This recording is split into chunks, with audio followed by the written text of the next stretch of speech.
Good day again, everyone. My name is Jack, and we're going to do some history.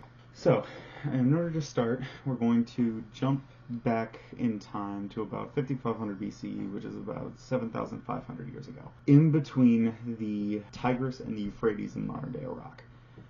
This is where the Sumerian civilization started, and this is the area that we consider the Fertile Crescent. We're going to need a little bit of context first. So the people who first came into the Fertile Crescent, we believe, came from northern Africa. At this time, during their migration, the area known as the Sahara started rapidly drying up.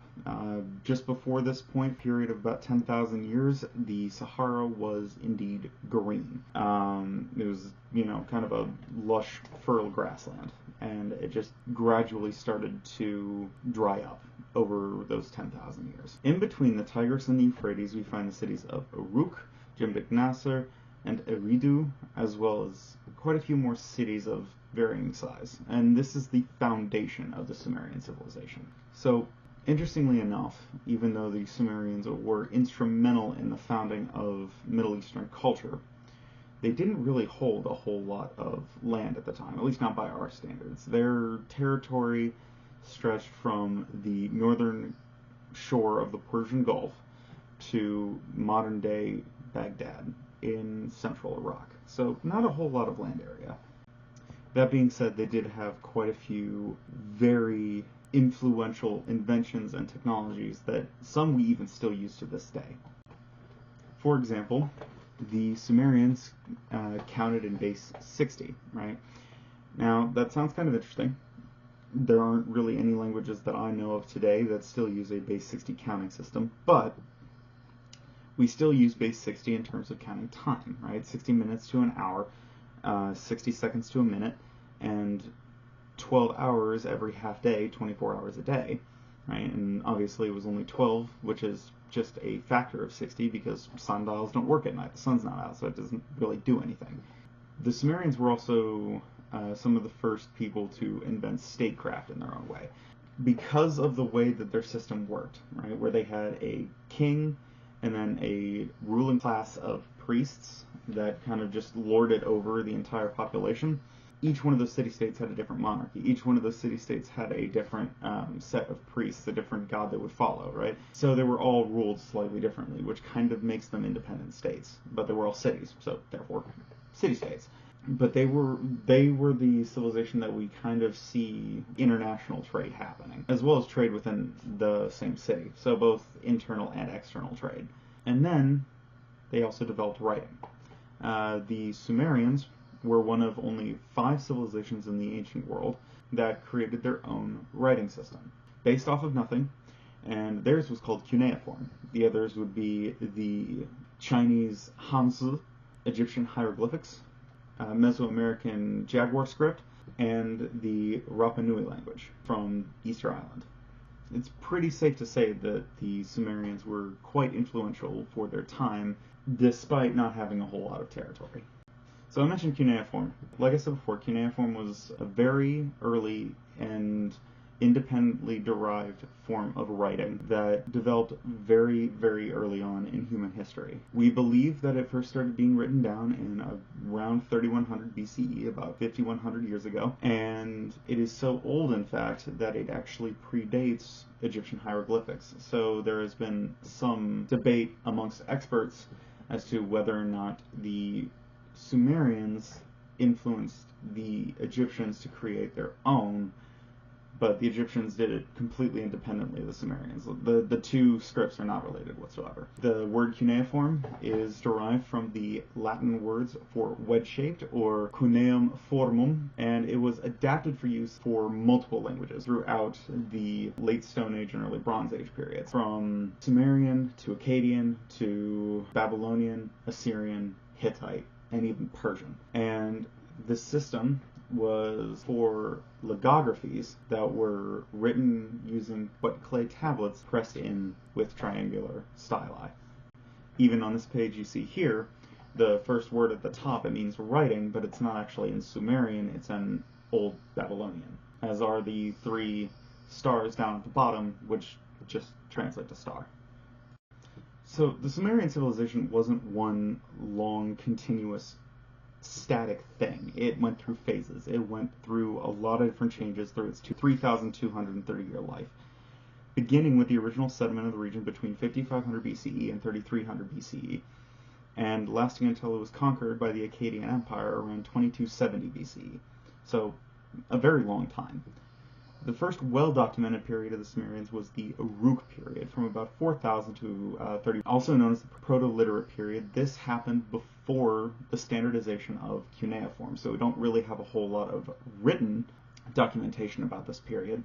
It's more so how the pottery and the archaeological features that came from the civilization at this point, rather than having an actual written history. The first two phases, known as the Old Uruk and Middle Uruk, are not well studied purely for that reason. The Late Uruk, between 3500 BCE and 3100 BCE, is where we actually start to see the civilization. We start to have evidence of the civilization being as advanced as it was for its time. It advanced technology, it started to build governmental institutions, build megaworks, and spread itself across the entirety of Mesopotamia.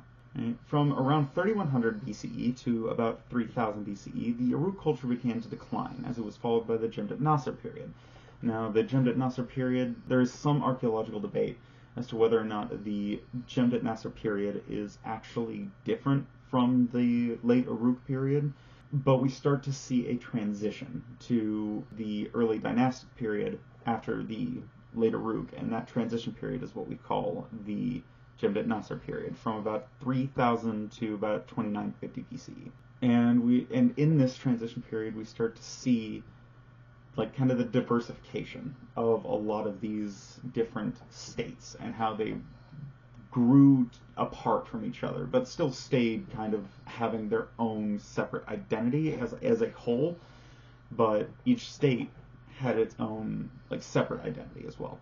From the end of the Jemdet Nasr period comes the early dynastic period, as mentioned before. The early dynastic period was from about 2950 to about 2300 BCE. It was defined by the emergence of fully developed cuneiform and the solidification of the city-state system. What I mean by that is that these city-states had not necessarily defined borders, but they were very defined in terms of their own cultures and their own traditions.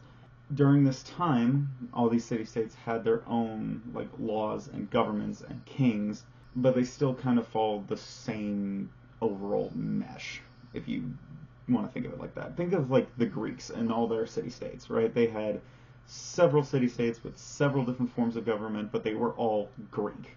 You know what I mean?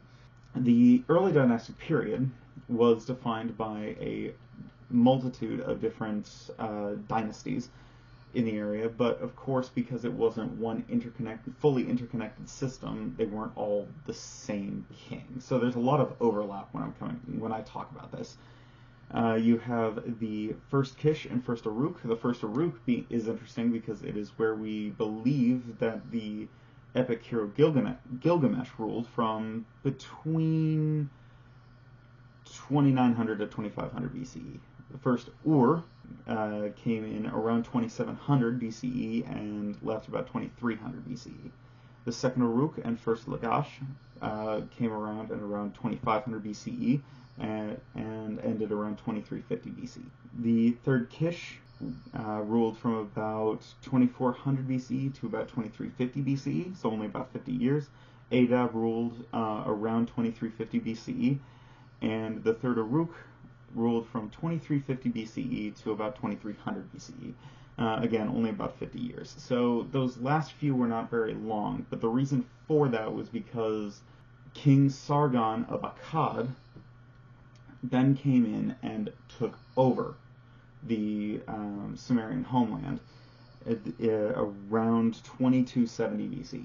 At least according to records, that's about as close as we can get it.